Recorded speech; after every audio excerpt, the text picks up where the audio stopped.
Welcome to the Payments Trilogue, where three seasoned professionals discuss payments and more for Europe and beyond. Hello, my name's Michael Sandy, and I'd like to welcome you to some special edition of the Trilogue, where we want to do a shortened version of what we normally do, and just amongst us three, just to keep everybody busy during the summer period. And the first topic that we've chosen is sovereignty. Sovereignty, of course, is a big topic that we need to become more independent of others. And some, like Xavier, have some very strong opinions on that. So, Xavier, why don't you kick us off on that? Okay, well, thank you, and good morning. Well, sovereignty. I know that I've said that sovereignty, and the sovereignty debate, I've termed it as a red herring. But I think we need a couple of definitions. If I consult Google, sovereignty is the supreme authority within a territory or a state. It refers to the right and power of a state to govern itself without external interference, encompassing the ability to make and enforce laws, control its own affairs, and interact with other states on an equal footing. So yes, when we talk about sovereignty, it's a very strong concept, very complex, very political one. And when applied to payment systems, I think it leads to confusion. And that's why I termed it a red herring. A red herring, again, a definition from Google, is the logical fallacy or a literary device that draws attention to a misleading or irrelevant point, to distract from the main issue. And that's what I think is happening with the misuse of the concept of sovereignty when applied to payment systems. If you don't like literature and you prefer cinema and movies, it could also be termed as a MacGuffin. It helps to create a debate, but it is not central to the resolution or to the overall meaning of the debate. I will give you. Can you explain that, Xavier? Because I thought the point that you were making is that sovereignty is actually an important topic. We do need to become more independent, for example, of US solutions. The underlying meaning. The action is wrong. Exactly. The underlying meaning is important, but I think it is the concept itself does not fit with the problem. And focusing on sovereignty will distract us from the main point, which is resilience and efficiency of the payment systems. And I think mixing political issues with technical ones is not usually a good thing. After having defined sovereignty and a red herring and all that, if it is sovereignty, I would ask, who feels his or her freedom is restricted? Which is the foreign power interfering in the Europe's sovereignty? What rights are being affected? That would be if you say sovereignty is at stake, then you have to define what precisely is at stake, who is threatening, and what's the risks we are running. So what I think we really are referring to is to the lack of diversity of payment instruments at the POI, and that's a completely different story, which I would accept. Yes, maybe in some aspects or in some respects, there is a lack of diversity, and we would be better off if we could enjoy a wider option at the POI. But that's another matter, not having to do with sovereignty. But if we talk about, I just contradict you there, Xavier, because I don't. The way I've understood the debate is that there's a fear, especially now with the new US administration, where you don't know what's going to happen tomorrow, that we are too dependent on foreign actors. It's not that we don't have enough choice. In fact, maybe we have more than enough choice. Could be. And we also have no problem with resilience. Those are not the topic. It's dependence on foreign actors and their vagaries. But you don't seem to be accepting that. But why do we focus on a special aspect and not in others? For instance, why do we not talk about sovereignty of operating systems on mobile devices? All payment instruments will reside on a mobile, and we do not talk about sovereignty of operating systems of those devices. Core banking systems, are they European? Are clouds European so that all actors can use a European cloud. I know there is an initiative trying to push European clouds, but so far we don't know of anybody using European clouds. So why do we choose some aspects that we think are painful and others which may be even more relevant? They are not applied that sovereignty issue on them. But I do agree that there might be some risks attached to the dependency on certain issues at POI or some other realms in the payments. Let's focus on that. You make a very good point, Xavier. I mean, the dependence is not only in payments. We're also dependent on our mobile devices, the internet. Cisco routers are everywhere. So we are dependent in all. But what we talk about here and what our domain is payments. So we're only looking at how is total payments more sovereign. That doesn't mean we shouldn't also look at the other ones, but that's not our topic. Payments rely on core banking systems. Payments rely on the operating systems of mobile devices. So they are all connected. So we shouldn't choose just one aspect if we are talking about sovereignty in its real size. There is also a mixture with the concept of criticality. Because a system is critical, sometimes it says it needs to be more sovereign. But that does not affect criticality. I think last time we talked about the last blackout that happened in Portugal and Spain, and I said, that was a blackout fully sovereign. So the fact that there is a critical system sometimes has nothing to do with sovereignty. It may be critical, it may be running some risks, but sovereignty will not help overcoming those risks. So again, we need to be very clear. A monopoly can be very sovereign, but it's a risk by itself because it does not provide any redundancy. So we may be very European, but if we rely on a European monopoly, that wouldn't be a good solution. And that's why I always say, to me, it's a nightmare if we had to rely exclusively on cash, maybe, or a digital euro as the only option, being very sovereign, but not being, to my understanding, the ideal solution. And what I think Ralph agrees with that, right? He doesn't see CBDC as being the only alternative, exactly. right? But it would be fully sovereign. It would be very, very sovereign. What I think is that it is misused because what we are told is that because there is a lack of sovereignty, there is a need of regulation. Or because there is a lack of sovereignty, there is a need to launch the digital euro. That's, to me, a logical fallacy. It's a non sequitur. Not because you have that, the other follows logically. And when you criticize that and you say, I don't think the regulation will be the solution. I don't think the digital euro will be the solution to that sovereignty problem. You are being accused of not being a good European.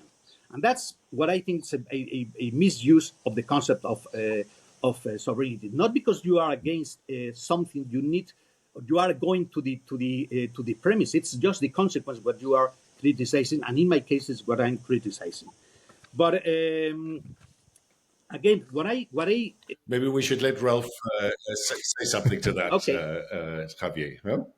Because I think we're agreed that CBDC isn't the right reaction to the sovereignty issue. I think we agree on that. But Ralph, you have yes, I mean it is. I guess it would be one solution, but it is not the only one solution, and it has sort of not been the reason for starting the project in the first place. So it's now coming up as an argument because of Trump 2 and another consequence there. But it is.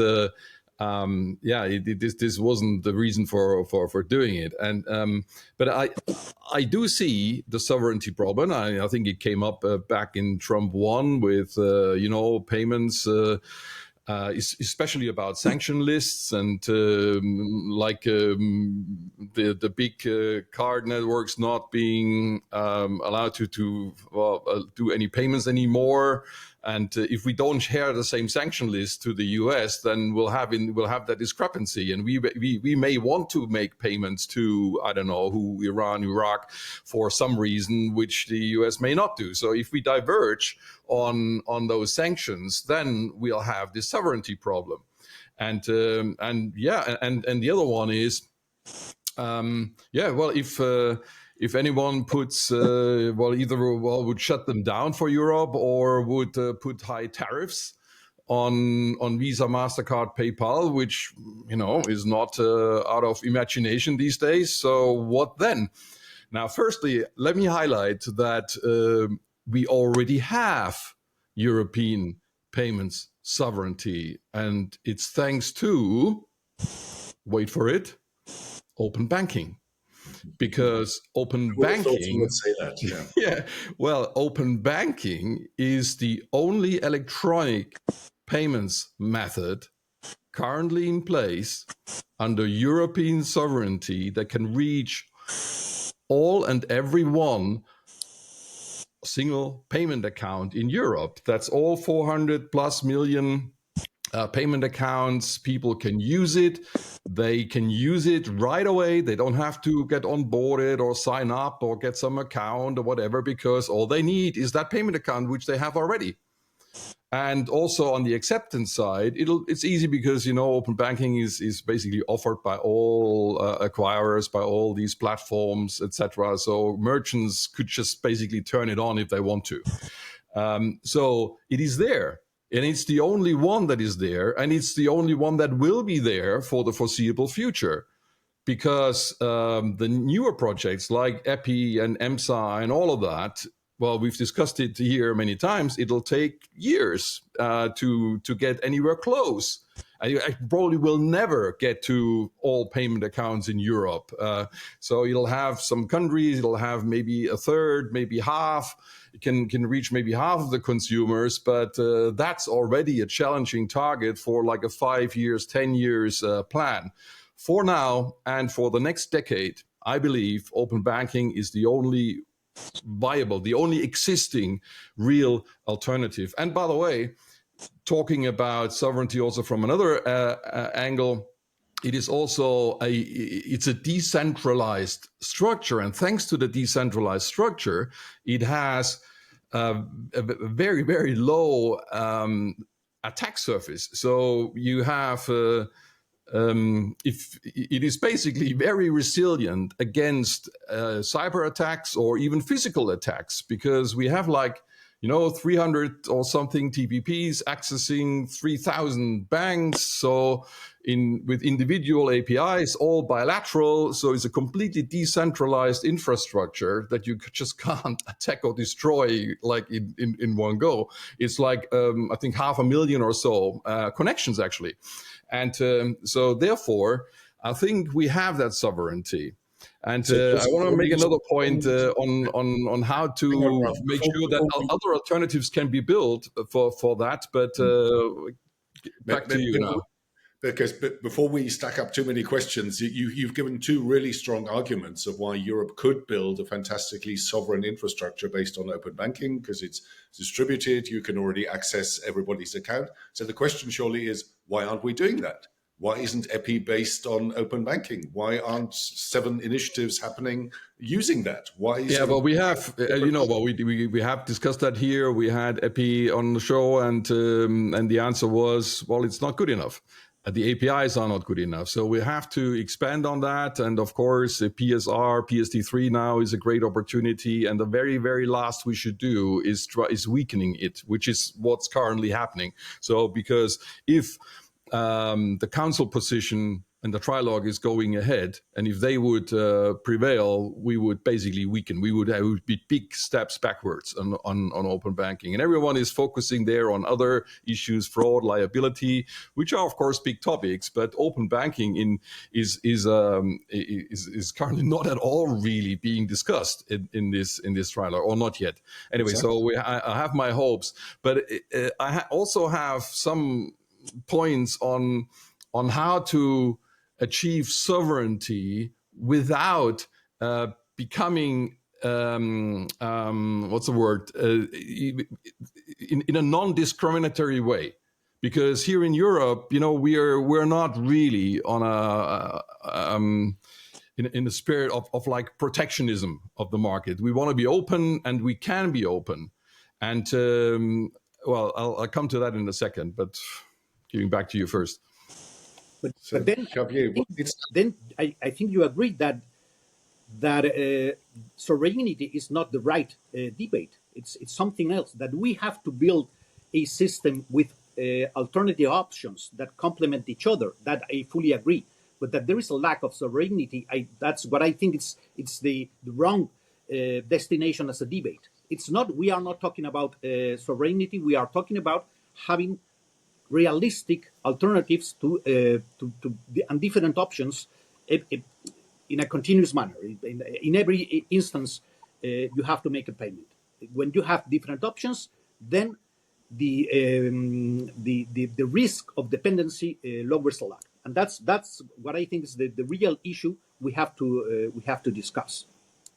Having different alternatives at each moment, you have to decide how to make a payment. Yeah, and if I may now bring up these, so in my view, we have all the control we need.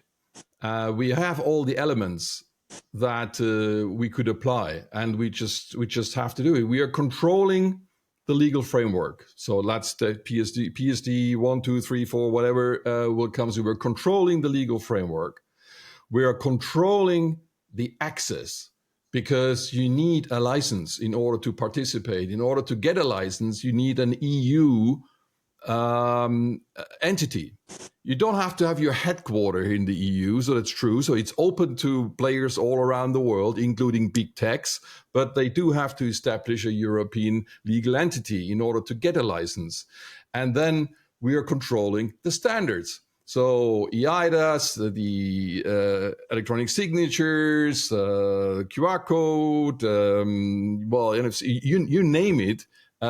We have we can impose, and we do, European standards to be used, and we are controlling the rails, because we have the clearing and settlement backend with TIPS. We have all the clearing and settlement mechanisms doing the infrastructure of the payments. We're controlling the rules, because that's exactly what the EPC is doing. So we're setting the rule books for all these payments. We are setting the rules, and hopefully we will also get it wrapped around. We'll get some European identity wrapped around it, with some, trust mark, recognition mark for European payments that I think we should have. So we have all the control to avoid discrimination of non-European players. So without being protectionist, but still having the power and the control to basically do it in Europe the way we want it. Okay, I think we're reaching the end of our time, of our shortened slots. It's been quite controversial today. I must say I agree with some of the things my colleagues have said, not with all of them. I do think the sovereignty topic is highly important. I really do. I don't think it's a red herring, I'm afraid. I think it's a genuine problem. And I think it's going to get even worse now with stable coins, where we have USDC and USDT pouring all over the world as maybe the new global standard. So I think the sovereignty issue is super important. But of course, I totally agree with Xavier that maybe we're taking the wrong consequences from this question, and maybe CBDC isn't the answer. And I also, of course, am a big fan of open banking. So I'm totally with Ralph about that we're not using that enough, and very worried that the new PSD3 and PSR things are weakening it rather than strengthening it, because that seems to be a thing that Europe is really ahead on, and we should really build on that.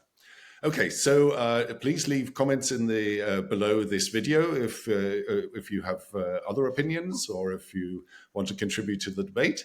Otherwise, I thank my co-trilogue gentleman here, and look forward to seeing you the next time. Many thanks for watching and listening. We hope you enjoyed this episode. Looking forward to seeing you again next time.